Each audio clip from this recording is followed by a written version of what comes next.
eu dei como título da minha reflexão uma proposta. Descubra Deus em uma ciranda brincante, em uma roda de crianças, uma brincadeira de roda. Descubra Deus em uma ciranda. Olha o que diz o texto bíblico. Apresentaram-lhe umas crianças para que ele as tocasse. Mas os discípulos repreenderam aqueles que as tinham trazido. Vendo isso, Jesus indignou-se violentamente e disse-lhes: deixai vir a minhas crianças e não as afasteis, pois delas e pessoas como elas é o reino de Deus. Entendeu? É uma bronca. Deu para sentir isso, não? Amém vos digo, quem não receber o reino de Deus como uma criança, não entrará nele. E abraçando-as, abençoou as crianças, impondo-lhes as mãos. Amém. Vamos orar juntos. Senhor, obrigado por essa noite, já cheia de belas oportunidades para a fé. Eu já me sinto tocado, mexido no meu coração, despertando desejos e memórias. Eu já digo que o Senhor está entre nós. Aquilo que Jacó disse, o Senhor estava aqui e eu não sabia, quando chamou a sua experiência e ao lugar da sua experiência de Betel. Essa é casa de Deus, o Senhor está aqui, a gente tem provado de tantas maneiras diferentes, certamente cada mulher aqui, homem, pessoa, criança, jovem, cada um viu, entendeu, percebeu e experimentou a Tua presença de maneira tão peculiar. Obrigado, Deus, que esse tempo agora de meditação na palavra, ele possa ser um despertamento, Senhor, de desejos para cada um de nós. Talvez um tempo de libertação. Senhor, certamente um tempo de salvação, que também nós digamos como Jesus disse na casa de Zaqueu: hoje houve salvação nessa casa. É a expectativa que o nosso coração tem quando a gente medita na sua palavra, em nome de Jesus, amém. Antes de avançar na reflexão, eu queria compartilhar com vocês duas experiências que eu acho que são importantes para a gente olhar para esse texto com perguntas mais agudas. Eu fui uma criança dessa muito imaginativa, que dava vida às coisas ao redor.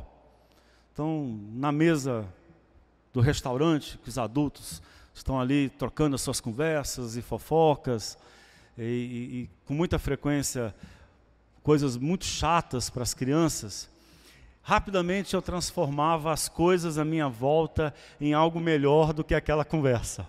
E o garfo e a faca já viravam personagens, e elas conversavam, e era audível. Eu não tinha nenhuma vergonha que as pessoas me vissem falando, encarnando os personagens, e o garfo brigava com a faca, e a faca respondia ao garfo, e o prato já virava uma lagoa, né? E o guardanapo devidamente organizado virava uma caverna, e eu já imaginava uma história, e só parava na hora que avisava que a comida tinha chegado. Porque se tinha uma coisa que eu gostava de fazer, tanto quanto brincar, era de comer. Aí eu dava conta de parar com a brincadeira. E a minha história era essa. Mas eu lembro de uma época, e eu me lembro com uma certa tristeza. Eu rio daquilo que aconteceu, mas eu me lembro com uma certa tristeza.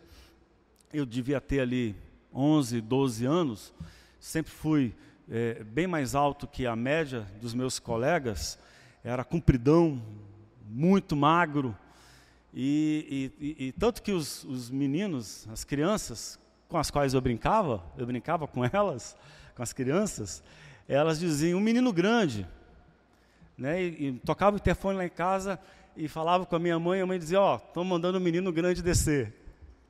E aí eu descia para brincar. Eu gostava de brincar. Brincar para mim era uma experiência de vida, de intensidade. Eu me alimentava de brincadeira.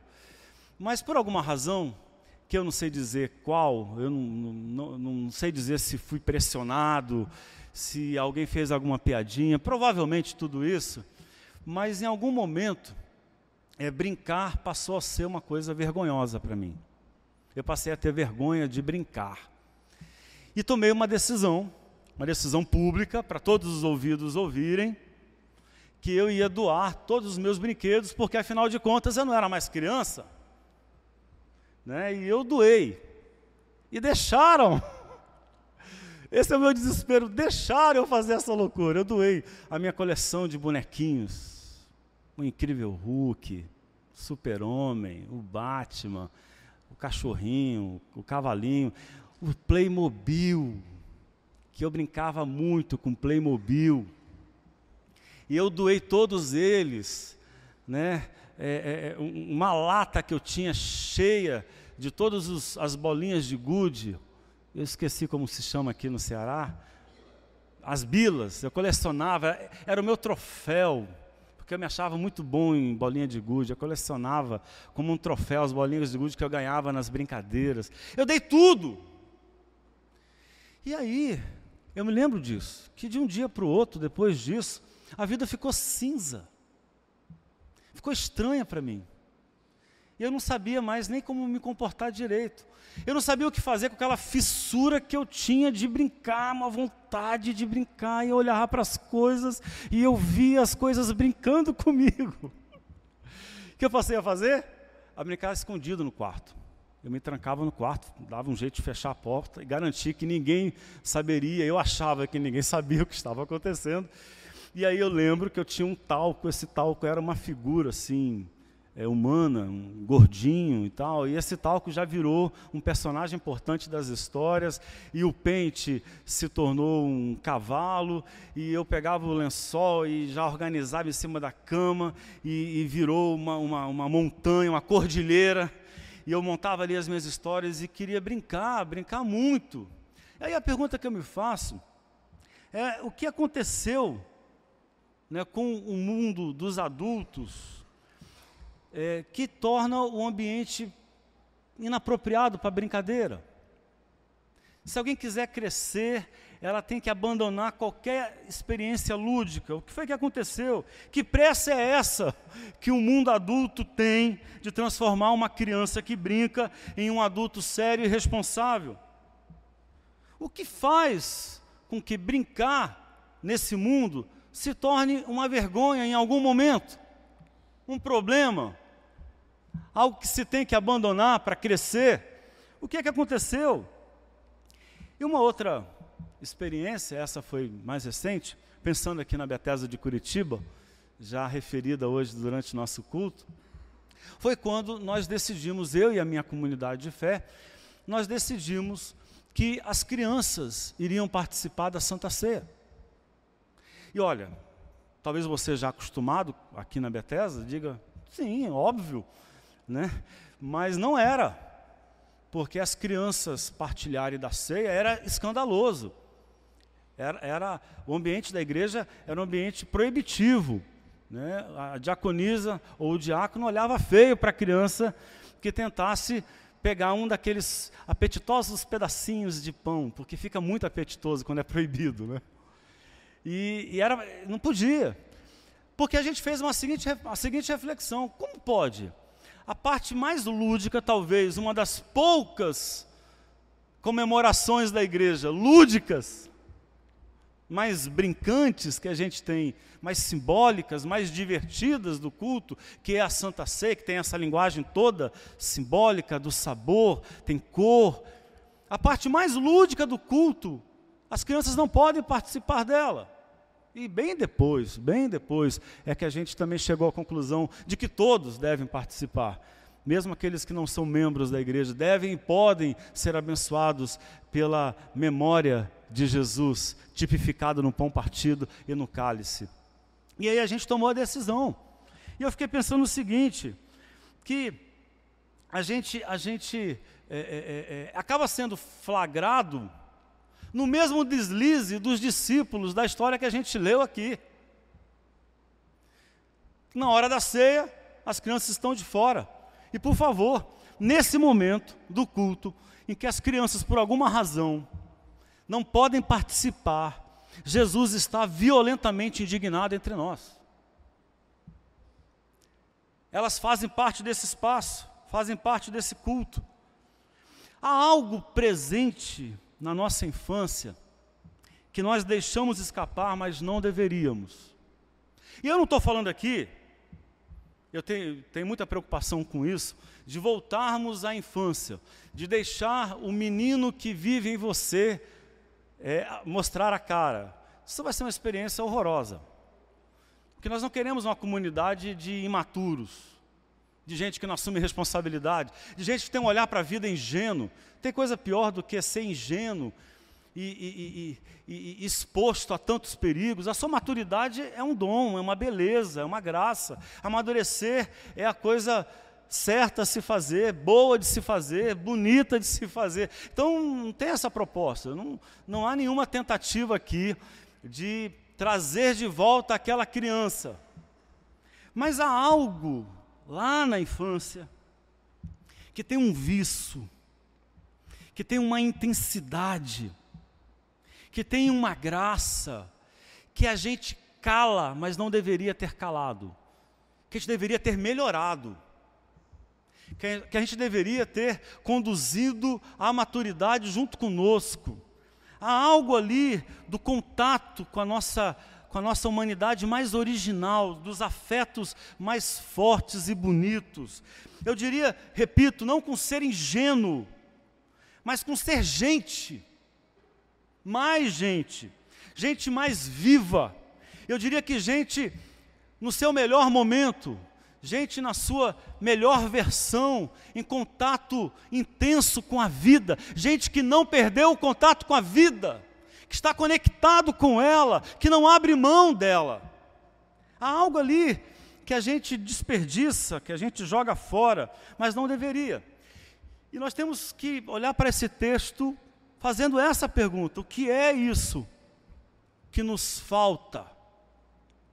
O que é isso que escapou de nós? E pode ter sido a nossa tragédia. E vem sendo a tragédia das nossas vidas. E vem sendo a tragédia da nossa história.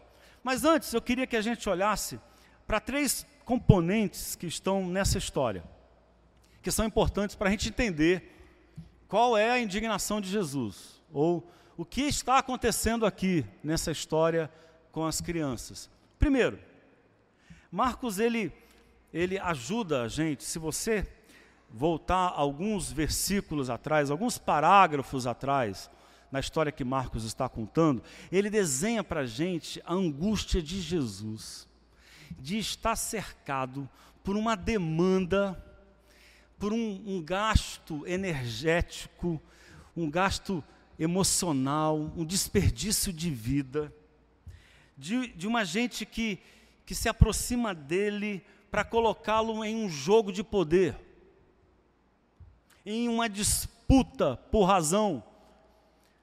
E a questão que antecede essa, que a gente viu das crianças, foi uma questão mal resolvida, que foi a questão do divórcio. E Marcos avisa, o fariseu faz a questão para Jesus, como é que deve fazer, porque Moisés, ele permite dar carta de divórcio, mas qual é a opinião de Jesus? Jesus dialoga com aqueles fariseus, também dialoga com os discípulos, mas Marcos já deixou um aviso. Eles faziam isso para colocar Jesus à prova. Portanto, eles não estavam nem um pouco preocupados com o casamento. Eles não tinham em vista o casamento, as pessoas do casamento. Eles não estavam preocupados com o amor.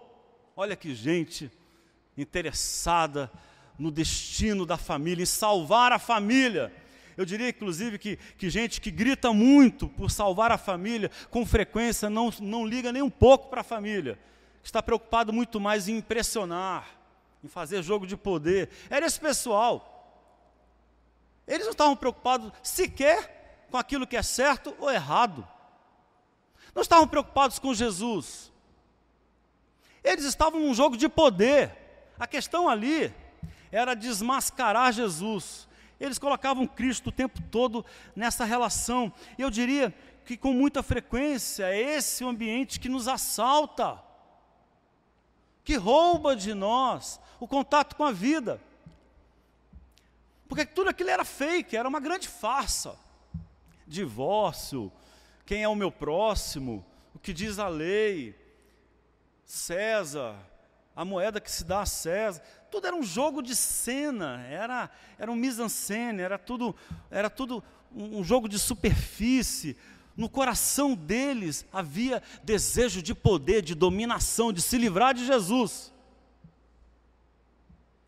E a segunda questão importante, e que Marcos e os demais evangelistas não douram a pílula, não escondem a gravidade do que acontece, é o que Jesus diz. Gente, Jesus disse aqui que o reino de Deus é coisa de criança. O grande sonho dele, o grande projeto de Jesus, que ele deu o nome de reino de Deus, porque não é o reino de César, não é o reino de Herodes, não é o reino dos poderosos desse mundo, é outro reino, com outra lógica, com outros valores, com outra proposta, com outro jeito de viver, um reino de justiça, de alegria, de paz, um reino marcado por amor e não por disputas de poder. Esse reino de Deus, ele avisou aqui, é das crianças. Elas são as que mais entendem dele. E faz uma afirmação que é, no mínimo, para nos deixar preocupados. Qual? É que para chegar ao reino de Deus é preciso duas coisas. Ou ser uma criança, isso quer dizer que elas já estão no reino de Deus, elas já vivenciam isso que Jesus chama de reino de Deus, ou se tornar como uma. E ele avisa, e quem não fizer isso, esquece o reino de Deus.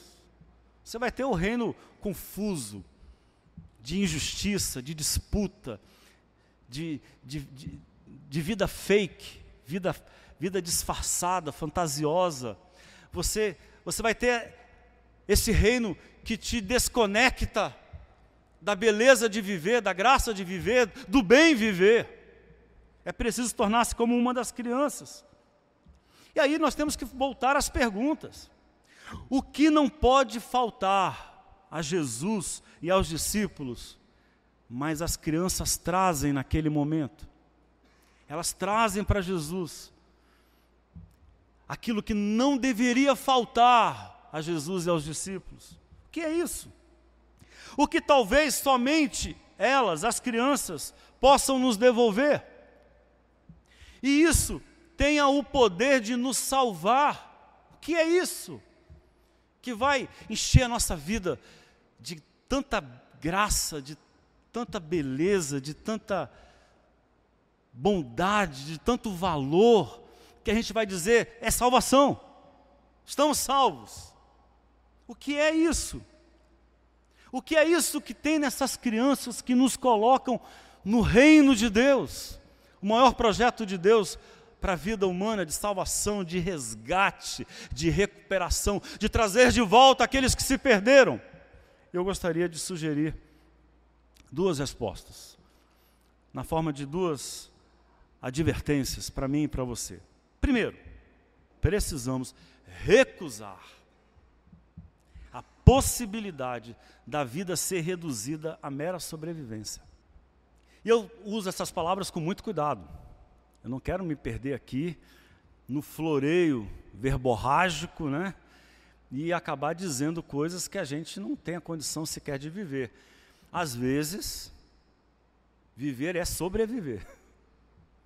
Tem momentos na nossa vida que a gente coloca a faca nos dentes, né? E a gente tem que lutar por cada palmo da nossa existência.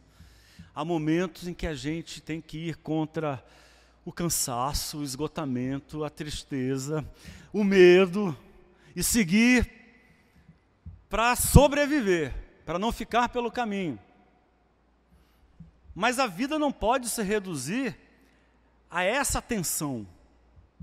A vida não pode ser colocada, subjugada, submetida a um projeto de vida que a reduz à sobrevivência, à mera vida, a uma vida sem vício, sem graça, a existir para sobreviver, para seguir em frente.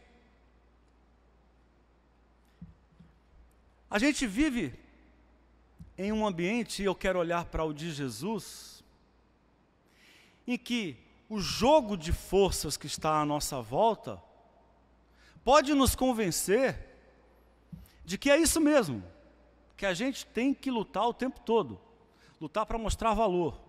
E a gente se vicia nisso, se acostuma com isso, a gente luta com tanta frequência e o tempo todo, que a gente esquece de viver. A vida se torna competição, concorrência. As relações se tornam perigosas. Suspeitamos mais que amamos, de tão tensos que ficamos. Desaprendemos a descansar, desaprendemos a fruir as coisas boas da vida, desaprendemos a apreciar a vida, esquecemos. E o pior, perdemos o outro de vista. O que foi que aconteceu com Jesus? Ele estava num ambiente em que ele não era visto, não era percebido, e mais, pior, né? Pior do que isso, em que as pessoas perdiam umas às outras de vistas. Aqueles homens, eu vou repetir o raciocínio, que colocavam Jesus à prova, eram tão rigorosos, tão ciosos daquilo que faziam. Aquela era a prática mais frequente, mais insistente deles, que eles não percebiam as pessoas à sua volta, e essa era a revolta de Jesus. Essa semana aconteceu uma polêmica em torno de uma pessoa que é muito querida para mim, que desempenha uma função dentro de uma denominação, uma grande denominação evangélica no Brasil, e as pessoas desempenham uma função de supervisão teológica da denominação. E então ela zela, cuida, olha, tudo aquilo que é publicado e espalhado na denominação tem essa tarefa, e eu disse a essa pessoa, impossível. A tarefa impossível de garantir que tudo que vai ser publicado e dito vai ser correto, ortodoxo, a coisa certa. Até porque a coisa certa tem uma variação tão gigante que controlar isso é matar a vida. Mas houve uma questão, uma polêmica, né, de um hater da internet, que são muito comuns, os haters, aqueles que vivem do ódio, de causar polêmicas, né, de agredir, chamam a atenção para si, agredindo os outros. E aí fez um texto enorme, texto muito bem escrito, foi o que me causou ainda mais preocupação. Eu fiquei ainda mais estarrecido, como que alguém que escreve bem, tem determinada inteligência, é capaz de raciocínios tão toscos. E uma das frases dele dizia assim: porque uma vírgula errada pode colocar muita gente em condenação. Uma vírgula errada pode colocar muita gente em condenação. Se falando sobre doutrina, sobre aquilo que é dito, escrito. Eu falei, amigo, então nós estamos perdidos. Totalmente perdidos. Até porque as vírgulas não existiam na escrita original da Bíblia. Então, de antemão, toda vírgula tem tudo para estar errada. Mas não só. Essa rigidez, essa postura diante da existência, ela massacra, ela mata, ela sepulta. Jesus estava cercado de gente assim, que o perderam de vista, que não estavam nem um pouco preocupados, e ele sabe disso, com o futuro do amor, o futuro das famílias. Estavam preocupados em levantar suspeitas, em ganhar a disputa, em mostrar que tem razão. Ao chegarem as crianças, chegam aquelas que estão em contato com a vida, completamente despretensiosas, fora daquele jogo, numa outra vibe, numa outra frequência, numa outra sintonia. Elas chegam e elas não fazem parte daquele mundo. Qual é a reação dos discípulos? Impedi-las. Porque nem os discípulos e nem os fariseus estão sintonizados, conectados com a vida, e querem impedi-las. Aí a reação furiosa de Jesus. Esse é o sentido original da palavra. A palavra indignado aqui, Frederico Lourenço diz que é a primeira vez, a única vez, melhor, que ela é usada em relação a Jesus. E ela não tem o sentido de ira, estar irado, estar revoltado.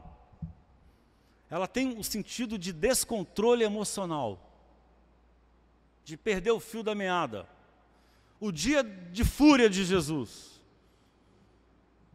de quem chutou o balde. É o que Marcos consegue ver e quer que a gente enxergue também. O que é que deixa Jesus irado? Que aquelas que não fazem parte dessa ambiência que reduz a vida, a luta, a disputa, a concorrência, que querem impedi-las, que cheguem, porque a chegada delas é a salvação, é o retorno à vida, ao que ela tem de melhor. Elas chegam para viver mais, para abraçar mais, para sentir mais. Elas se aproximam de Jesus para tocá-lo. O texto tem essa percepção. A linguagem de Marcos é essa. Elas querem ser tocadas por Jesus. E elas se aproximam de Cristo e elas o abraçam. Porque isso é a melhor coisa que podem fazer com Ele. É uma outra dinâmica. Elas estão em contato com Cristo, querem se aproximar de Jesus. Porque o que os separa de Jesus não é uma questão, não é uma suspeita, não é uma briga por prestígio, não é um jogo de poder.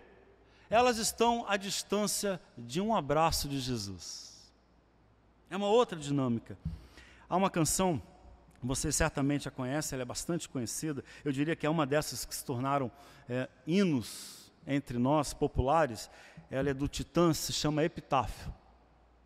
Eu queria ler para vocês. Diz assim: devia ter amado mais, ter chorado mais, ter visto o sol nascer, devia ter arriscado mais e até errado mais, ter feito o que eu queria fazer, queria ter aceitado as pessoas como elas são. Cada um sabe a alegria e a dor que traz no coração. O acaso vai me proteger enquanto eu andar distraído. O acaso vai me proteger enquanto eu andar. Devia ter complicado menos, trabalhado menos, ter visto o sol se pôr. Devia ter me importado menos com problemas pequenos, ter morrido de amor. Queria ter aceitado a vida como ela é. A cada um cabe alegrias e a tristeza que vier. E aí ele repete: o acaso vai me proteger na canção, enquanto eu andar distraído. O acaso vai me proteger enquanto eu andar. Devia ter complicado menos, trabalhado menos, ter visto o sol se pôr. Há um recado de Deus aqui para mim e para você. É que o seu reino é um projeto muito maior do que a religião. O reino de Deus é um projeto que nos coloca em contato com a vida, que quer nos libertar desse jogo de forças que torna a nossa existência tão aguerrida que a gente se desconecta uns dos outros, se desconecta da vida. E segundo e último, precisamos libertar o divino da relação de troca para experimentá-lo em uma ciranda brincante. As crianças vão a Jesus sem demandas. É verdade que Jesus tem demandas que são concretas, são justas. Talvez uma das palavras que mais se repitam é que Jesus curou os doentes que vieram a Ele. As pessoas nos dão essa imagem de serem muito doentes. As multidões estão doentes, não é para menos. Vivem em um mundo que se alimenta da sua miséria. Vivem em uma estrutura que faz delas carne para moer. Que tem engrenagens que se alimentam de uma vida pobre, que as reduz a sobreviventes. As demandas dessas pessoas são demandas urgentes. Eles são pessoas que sofrem. E Jesus é a possibilidade de pararem de sofrer, de resolverem o que roubou as suas vidas, o tempo todo. Elas trazem para Jesus questões. Elas estão largadas à beira da estrada e Jesus as toca e as inclui. E Jesus se importa com elas. São pessoas invisibilizadas por um mundo cruel, que prefere excluí-las como malditas da sociedade, como gente que deve ser deixada de lado. São os leprosos, são as mulheres, são os cegos, são os mendigos. Gente deixada à margem, os samaritanos, e Jesus as acolhe. Tem uma multidão de demandas em torno de Jesus. Nada de errado com isso. Mas essas crianças trazem a Jesus uma dimensão que talvez as pessoas tivessem esquecido. A dimensão do divino experimentado não pelo que ele pode dar, mas pelo que ele é. O divino experimentado fora das relações de interesse. Experimentado em outras buscas, nas buscas por sentido, na busca por gosto, pelo prazer, pela alegria, na busca da admiração, porque Jesus é alguém querido, e essas crianças sabem disso. Criança sabe de quem os pais delas gostam. E elas tendem a olhar para essas pessoas com admiração. Mas elas não vão a Jesus carregando outra coisa senão essa admiração, essa vontade de chegar perto, porque é bom estar perto dele. Tem coisa melhor do que isso? Tem mensagem mais rica para uma existência, para alguém, do que ser desejável, não por aquilo que pode fazer, não pela sua utilidade, mas pela sua presença, pela sua companhia. É tudo que elas querem. E talvez por isso os discípulos as reputem como irresponsáveis, como crianças que podem atrapalhar o que realmente é sério na vida, o que realmente importa. Talvez por isso ele as espante, e novamente por isso Jesus fica indignado, porque elas trazem para Jesus uma dimensão da nossa vida, e eu diria, da nossa fé, porque elas enxergam em Jesus o que talvez ninguém esteja vendo. Talvez falte àquela multidão descobrir que Jesus é bem mais do que alguém útil, do que um divino útil.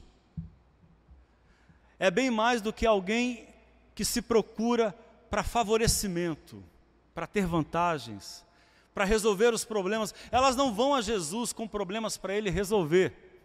O problema delas é colocar Jesus na roda, na ciranda dos seus afetos, no mundo brincante delas. Essa é a grande questão delas. E Jesus quer. Jesus deseja, ele se sente reconhecido nas crianças. E não se sentia assim com os demais. Percebe isso? E eu repito, a demanda da multidão é justa. Por favor, o seu grito por socorro é justo. Longe de mim menosprezar a sua busca por solução dos problemas. Mas há uma dimensão da vida que pode ser apagada da nossa existência, que é essa da gratuidade. E é nela que está o melhor da vida. É nela que a vida ganha intensidade, é nela que a vida ganha força, é nela que a gente conhece realmente o amor. Enquanto eu não for capaz de me aproximar de uma pessoa por sua companhia e não pelo que ela pode fazer por mim, eu ainda não sei o que é amor. Enquanto eu não me livrar da questão de qual é a utilidade, o que é que eu ganho com isso? Qual foi a vantagem de estar com você? Qual foi a vantagem de me casar com você? Qual foi a vantagem de ser seu pai?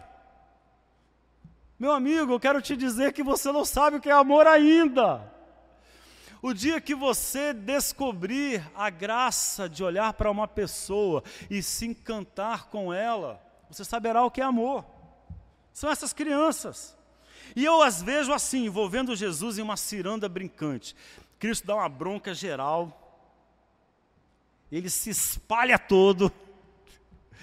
Jesus se espalha todo, chuta o balde, dá uns gritos, a ponto de Marcos ter que dizer que ele ficou violentamente indignado.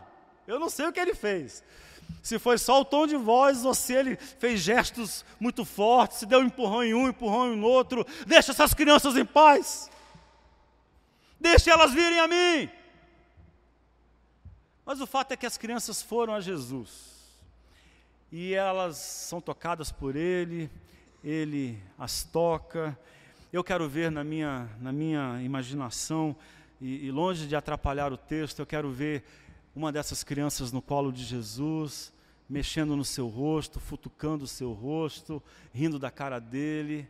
Eu quero ver essas crianças brincando, dando gargalhadas, completamente irreverentes, descomprometidas com toda a loucura que torna a vida tão difícil.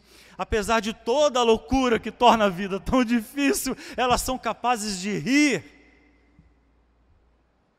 E Jesus as quer ali ensinando para aquela multidão que elas viram o valor maior da existência, o da companhia por si só.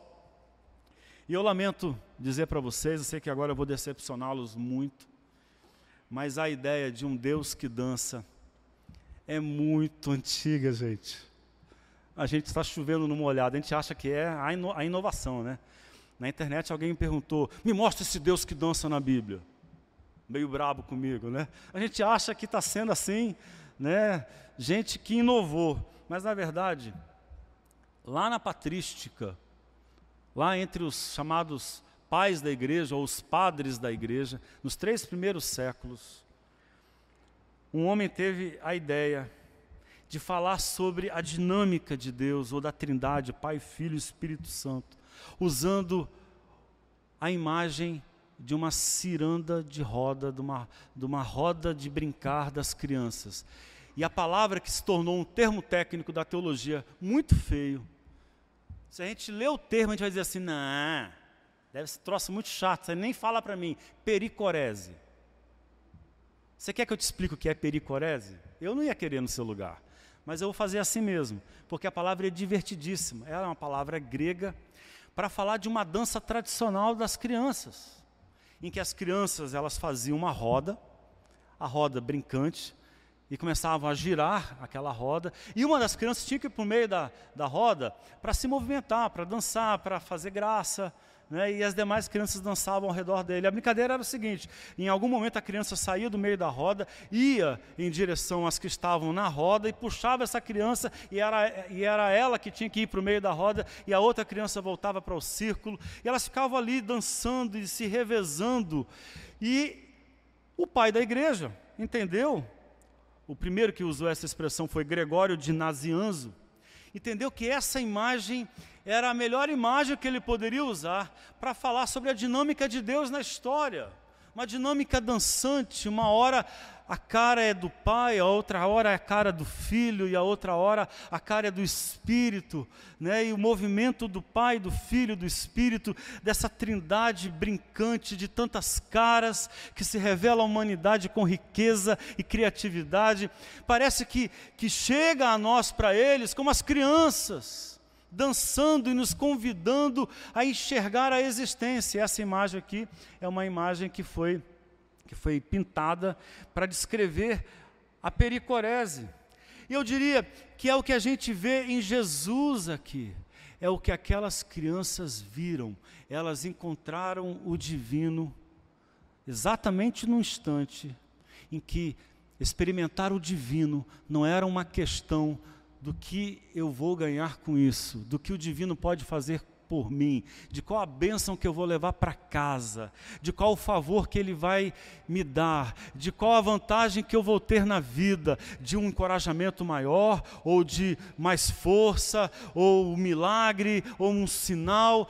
Não há nada desses elementos naquele momento. O único elemento daquele instante é o do amor, o do abraço, do contato. Descobrir Deus não pela relação do que Ele pode fazer por mim, mas descobrir Deus pela beleza de viver, é a grande experiência do reino de Deus.